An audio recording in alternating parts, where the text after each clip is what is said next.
महाकुंभ नगरी प्रयागराज में आप सभी का स्वागत है।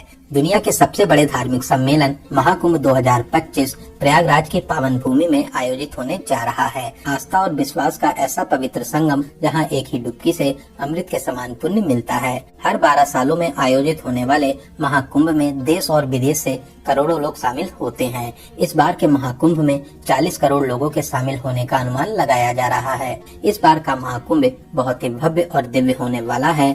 मेला क्षेत्र के साथ साथ पूरे ही शहर को दुल्हन की तरह सजाया जा रहा है। जगह जगह पार्क, विशाल प्रतिमाएं और पक्के घाटों का निर्माण किया जा रहा है।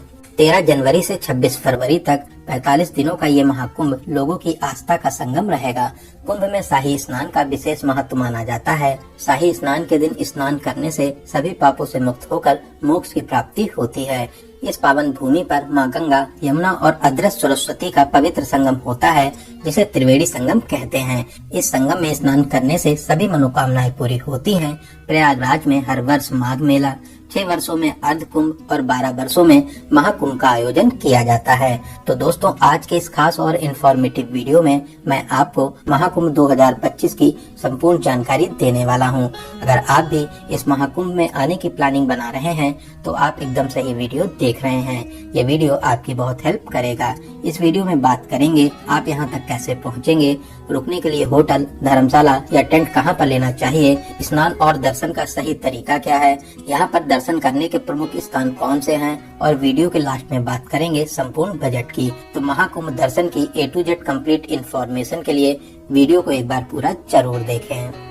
दोस्तों, इस बार के महाकुंभ में लोगों की संख्या को देखते हुए शासन और प्रशासन ने विशेष तैयारियां की हैं। मेला क्षेत्र को यूपी का 76वां जिला बनाया गया है, जिसे 25 सेक्टरों में बांटा गया है।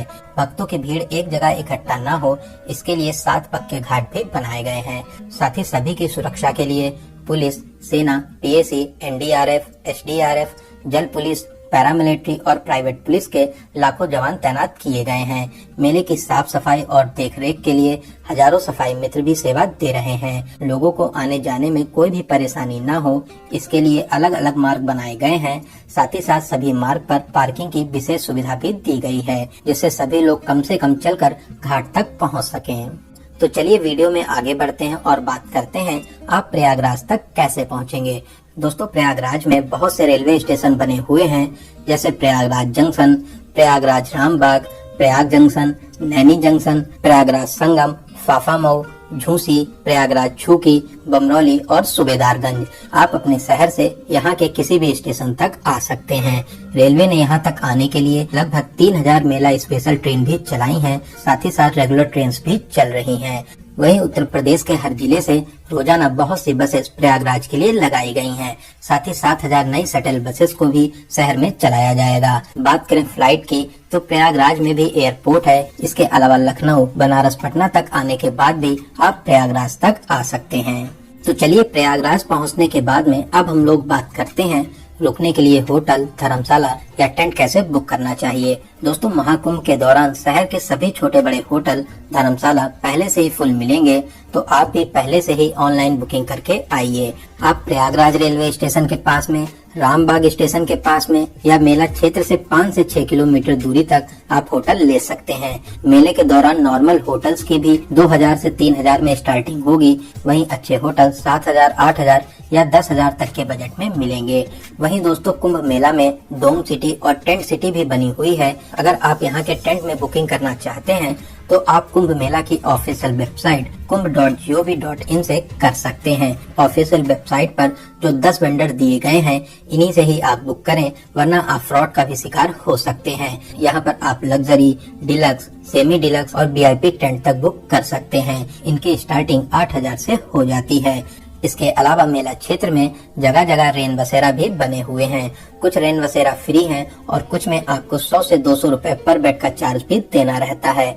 दोस्तों, इन टेंट्स के अलावा यहाँ पर बहुत से संत महात्माओं, कथावाचकों के भी बड़े बड़े पंडाल बनाए गए हैं, जहाँ पर आप प्रवचन भी सुन सकते हैं। साथ ही साथ आप यहाँ पर आज्ञा लेकर रुक भी सकते हैं। इसके अलावा सभी रेलवे स्टेशन के बाहर बड़े बड़े टेंट भी लगाए गए हैं, जहाँ पर आप फ्री में रुक सकते हैं। लेकिन दोस्तों, मैं आपको एडवाइस करूंगा, आप कोशिश करिए कि आप अपने शहर से सुबह प्रयागराज आ जाएं। पूरा दिन स्नान और घूमने के बाद में शाम वाली ट्रेन से आप अपने घर के लिए वापसी कर लीजिए।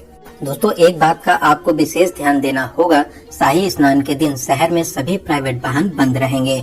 आप जिस भी मार्ग से आएंगे वहीं पर आपको पार्किंग मिल जाएगी। साथ ही नजदीकी घाट पर आपको स्नान करना रहेगा। आप मान के चलिए कि आपको कम से कम 2 से 3 किलोमीटर चलना भी होगा। नॉर्मल डेज में रेलवे स्टेशन या बस स्टैंड से ऑटो या ई रिक्शा में 20 से 30 रुपए का किराया देकर आप न्यू नैनी ब्रिज, बहराना या चुंगी तक आ जाएंगे। फिर आप 1 से 2 किलोमीटर चलकर मुख्य मेला क्षेत्र में आकर बड़े हनुमान मंदिर किले के पास में आकर स्नान कर सकते हैं।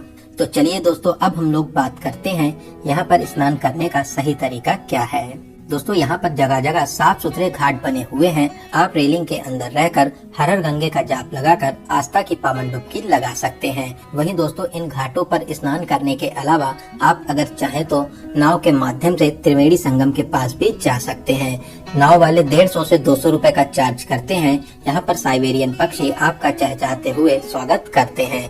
आप त्रिवेणी संगम में पावन स्नान करके पुण्य प्राप्त कर सकते हैं। दोस्तों बहुत ही दिव्य और भव्य महाकुंभ का आयोजन किया जा रहा है। आप भी यहाँ पर आस्था की डुबकी लगाने जरूर आइए। दोस्तों इस बार 13 जनवरी से महाकुंभ शुरू हो रहा है। पहला शाही स्नान भी 13 जनवरी पौष पूर्णिमा को होगा।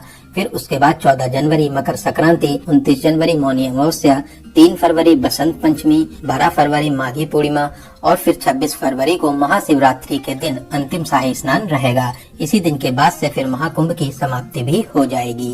दोस्तों क्या आप जानते हैं इस कुंभ की शुरुआत कैसे हुई? शास्त्रों के अनुसार दुर्वासा महर्षि के श्राप से देवता कमजोर होने लगे।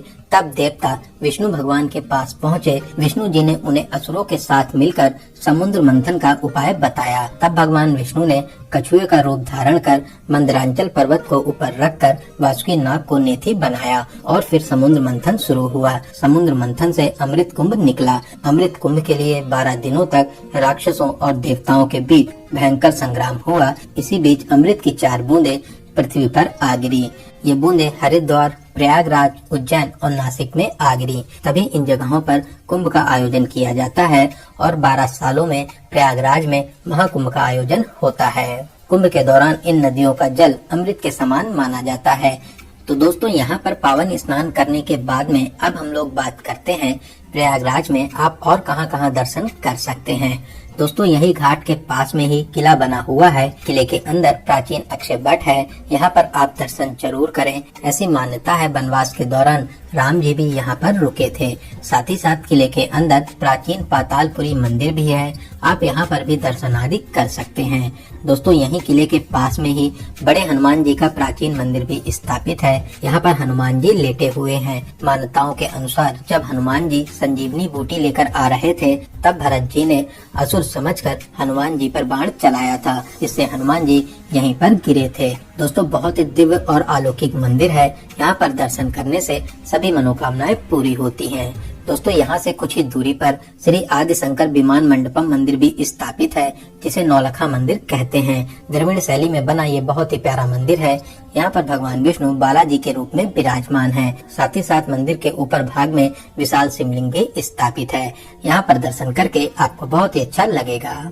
दोस्तों इन मंदिरों के अलावा सभी प्रमुख स्थान दूर दूर हैं, तो आप यहाँ पर ई रिक्शा या ऑटो बुक कर सकते हैं। ई रिक्शा और ऑटो वाले आपसे 1000 से 1500 रुपए का चार्ज करते हैं। 3 से 4 घंटे में 6 से 7 प्लेसेस को कवर करा देते हैं। तो चलिए सबसे पहले हम लोग चलेंगे मनकामेश्वर, जो न्यू नैनी ब्रिज के पास में स्थित है। दोस्तों यहाँ पर आप शिव जी के बहुत ही अलौकिक रूप के दर्शन प्राप्त कर सकते हैं। बहुत ही अलौकिक और दिव्य स्थान है। सभी भक्त यहाँ पर दर्शन करने जरूर आते हैं। तो चलिए नैनी ब्रिज को पार करते हुए अब हम लोग चलेंगे अरैल घाट के पास में बहुत ही प्यारा शिवालय पार्क बना हुआ है। दोस्तों शिवालय पार्क बहुत ही शानदार बना हुआ है। यहाँ पर 4 धाम और 12 ज्योतिर्लिंग मंदिरों को वेस्ट मटेरियल से बनाया गया है। साथ ही साथ यहाँ पर बच्चों के लिए बोटिंग करने का भी ऑप्शन रहता है। नॉर्मल डेज में 50 रुपए और संडे सैटरडे और छुट्टियों के दिन 100 रुपए का टिकट भी लगता है। तो चलिए यहाँ पर घूमने के बाद में अब हम लोग चलेंगे कंपनी गार्डन आजाद पार्क, जो यहाँ से लगभग 8 किलोमीटर दूरी पर स्थित है। दोस्तों ये वही पार्क है जहाँ पर हमारे महान क्रांतिकारी चंद्रशेखर आजाद जी ने अंग्रेजों से लड़ते हुए अपनी पिस्तौल की अंतिम गोली खुद को मार ली थी। अंग्रेज उनको जीवन में कभी भी पकड़ नहीं सके।